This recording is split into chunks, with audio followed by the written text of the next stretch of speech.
Hello বন্ধুরা, কেমন আছেন সবাই? আশা করি সবাই ভালো আছেন। আজকের গল্প দুমুটো বিকেল পর্ব 50। রাইটার আপনার দ্বারা। রিম নির্ঘাত আমাকে জেলাস ফিল করানোর জন্য এমন করছে। এই মেয়েটা একবার ভালো একবার খারাপ, তো একবার রণ্ডচণ্ডী রূপ ধারণ করতে পারে। নিজে যে আমাকে জেলাস ফিল করাতে গিয়ে আমার লাফিয়ে লাফিয়ে বিয়েতে হ্যাঁ বলে দিল, পরে ওর জন্য আবার কোনো ঝামেলা শুরু হয় সেটা আমি জানি না। শুধু জানি এর থামাতে হবে। পরে এমন হবে যে আমি শেষ মুহূর্তে বিয়েটা ভাঙতে গেলেও তার এমন বিয়েতে রাজি। ম্যাটারটার দেয়াল হয়ে দাঁড়াবে ঠিক মাঝ বরাবর। ইসরে, এই গাবিটাকে নিয়ে যে কি করবো আমি। বিকেল রিহাব সোফায় বসে টিভি দেখছিল। নিশাদের ফোন আসলো এবং সে জানালো যে যদি দু পরিবারের সম্মতি থাকে তাহলে কালই কাবিন হয়ে যাবে। রিহাব তো কথা শুনে এক পায়ে খাড়া। রিম লুকিয়ে এই কথা শুনতে পেয়ে ওর খুব খারাপ লাগলো। মনে হলো জীবনের সব বুঝি শেষ হতে যাচ্ছে কি অলরেডি হয়ে গেছে। স্পর্শত সব ছেড়ে দিয়েছে।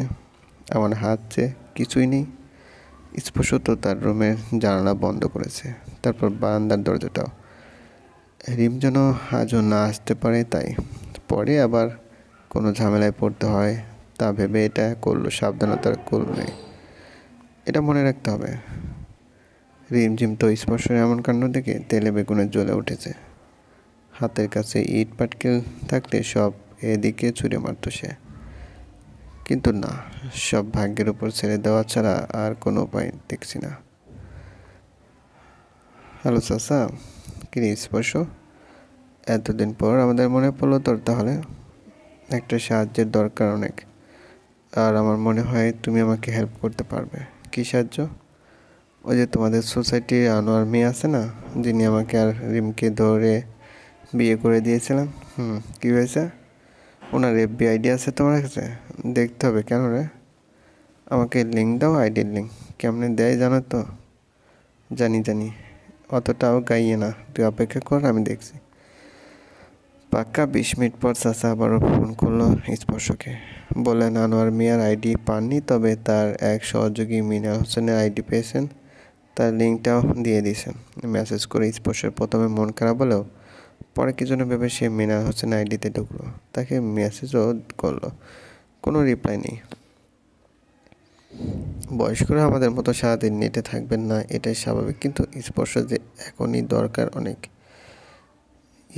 এই আইডিটা আগে আসলে এতদিনে প্লেট সাজানো হয়ে যেত। ধুর। রাতে 10টায় মিনাল হোসেন অ্যাক্টিভ হলেন। মেসেজে রিপ্লাইতে লিখলেন, কি আপনি? স্পর্শ হাই হ্যালো না করে শুরুতে জিজ্ঞেস করলো তিনি আনোয়ার মিয়ার আইডির নাম জানেন কিনা। তিনি বললেন আনোয়ার মিয়া এফবি চালান না। তারপর জিজ্ঞেস করলেন কি দরকারে। স্পর্শ আর কি করবে, এনার থেকে কিছু ক্লু পাওয়া যায় কিনা তাই ভেবে পড়ল কদিন আগে আনোয়ার মিয়া একটা ছেলে আর একটা মেয়েকে বিয়ে দিয়ে দিয়েছিলেন। সেখানে দু একজন ভিডিও করেছিল বিয়ের। তো সেই ভিডিওটা যদি পাওয়া যেত। মিনাল হোসেন সাথে সাথে উত্তর দিলেন তিনি নিজেই ভিডিওটা করেছিলেন, তার কাছে আছে। তবে তার আগে পরিচয় দিলে তিনি ভিডিওটা দেবেন। স্পর্শ খুশিতে আটখানা।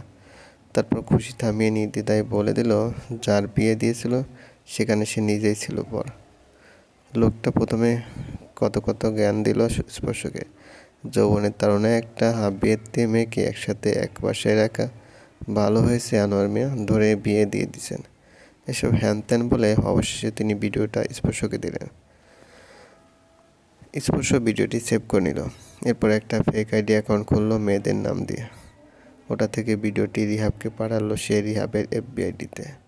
যাই হোক, রিহাব বাজারে এসেছে, এখন মাছ মাংস কিনতে হয়।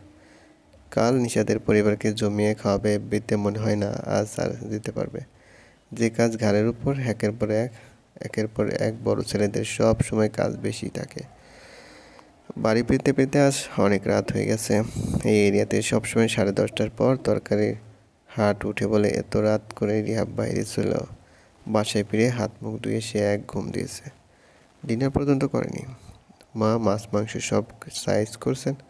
বসে বসে রিমঝিমকে দেখে শেষ হয়ে যাচ্ছে এই ভেবে যে কাল তার কি হবে। আহারে,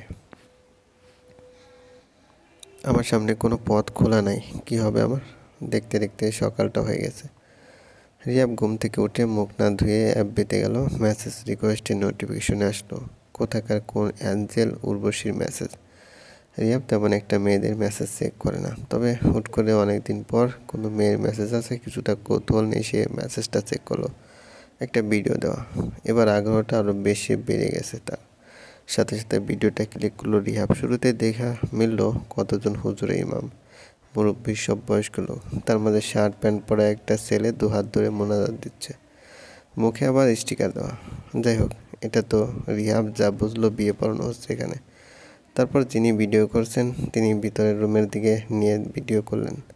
কতগুলো মহিলা তারা মোনাজাত ধরে রেখেছেন। সবার মাঝখানে সালোয়ার কামিজ পরা একটা মেয়ে বসে আছে ঘোমটা দিয়ে।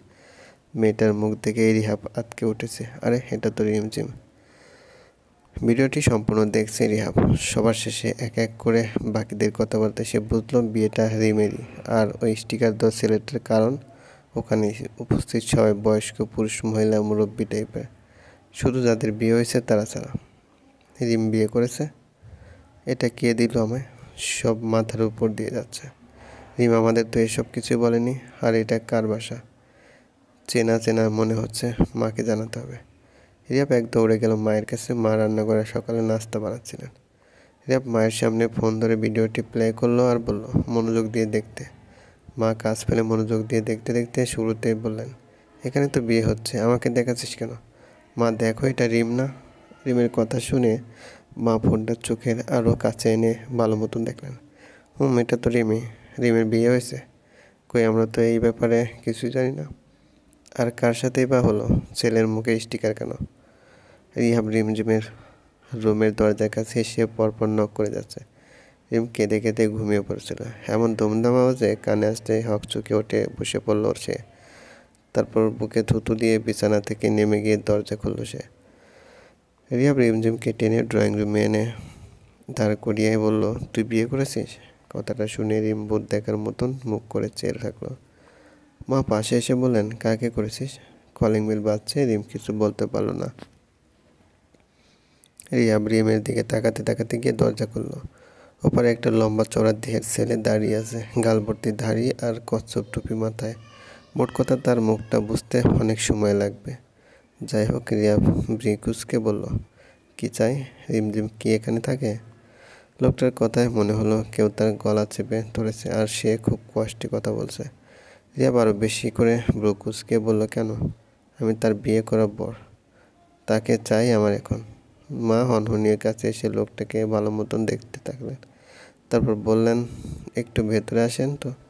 আপনার দাড়ি আর টুপির কারণে আপনার নাকও তো ভালো মতন দেখা যাচ্ছে না।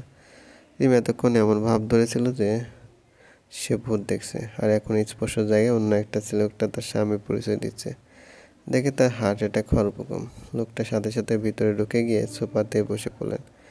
রিহাব মায়ের কানে ফিসফিস করে বলতে থাকলো, মানে হচ্ছেটা কোথায় যেন দেখেছি। রে, আমারও খুব চেনা লাগছে। চেনা তো লাগবে, কেন কেন? লোকটা রিহাবের দিকে তাকিয়ে তারপর রিমের মায়ের দিকে তাকিয়ে দাঁত কেলালেন। পুরো দাঁত লাল লাল, মনে হয় একদিন ধরে পান খেয়ে এমন হাল করেছে। যাই হোক, এবার তিনি শুরু করলেন তার পরিচয় দেওয়া। তিনি বললেন তিনি হলেন রিমের মায়ের চাচাতো বোনের নন্দায়ের ছেলের কলিগ। রিয়াব চোখটা বড় করে বলল, তার সাথে চেনা চেনা লাগার কারণ তো দেখছি না। তাহলে ভাবেন, এত দূর সম্পর্কের লোক আমি, আমাকে তো চেনা ইম্পসিবল। তারপরে আপনারা ফিসফিস করে শুরু করলেন যে আমাকে চেনেন। আমাকে চেনা একদমই অসম্ভব ব্যাপার। হে হে হে। রিয়াব লোকটার সামনে বরাবর বসে বলল, আপনি সত্যি রিমকে বিয়ে করছেন? রিম মুখ ফুটিয়ে বলতে যাবে এটা সেই লোক নয়, তার আগে লোকটা টুপিটা একটু উঠিয়ে এমনভাবে চোখ রাঙালো যেন এখনই চিবিয়ে খেয়ে ফেলবে ওকে। রিম সাথে সাথে চুপ, তবে চুপ থাকা জ্বরের পূর্বাভাস। রিম মনে মনে ভাবছে কোনো পথ দিয়ে দৌড়ে গিয়ে স্পর্শকে ব্যাপারটা জানাবে। রিম কথা বাড়াবে পরে। তার মাথায় আসলো আগে জিজ্ঞেস করার যে ছেলে কি জব করে। আপনি কিসে জব করেন? আমি সরকারি চাকরি করি, বিসিএস ক্যাডার। হে হে। কবে জয়েন হলেন? হতে যাব মানে? এখনও হয়নি, বিশ্বাস হয় না বুঝি?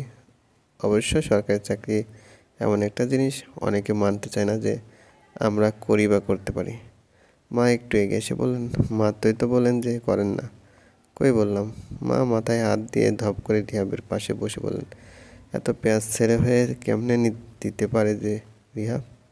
হায় হায় রে, আমার মেয়েটার জীবন তছনছ করে দেবে রে। আরে আমি বোঝাচ্ছি, আসলে আমি কি জব করি। আমি পরীক্ষা দিয়েছি, ইন্টারভিউ 1-2 মাস পর। অ্যাকচুয়ালি আমি একটা প্রাইভেট কোম্পানিতে জব করি। শুনেছি নিশাদ নামে একটা ছেলের সাথে আপনারা রিমের বিয়ে ঠিক করেছেন। ওর বেতনের খবর নিয়েছি আমি, ও নাকি 18,000 বেতন পায় আর আমি 20,000। এবার বলেন, আমাকে পেয়ে জিতেছেন নাকি ওরে পেয়ে জিতেছেন? আমার আবার প্রমোশন হওয়ারও ব্যাপারে স্যাপার আছে। রিম লোকটার পা থেকে মাথা পর্যন্ত দেখছে, দেখে মনে হয় কাছের লোক। আবার চেহারায় এত দাড়ি দেখে মনে হয় বাপের জন্ম দেখিনি। আসলে কি এটা? আমার মনে হয় স্পর্শে ওনাকে পাঠিয়েছে।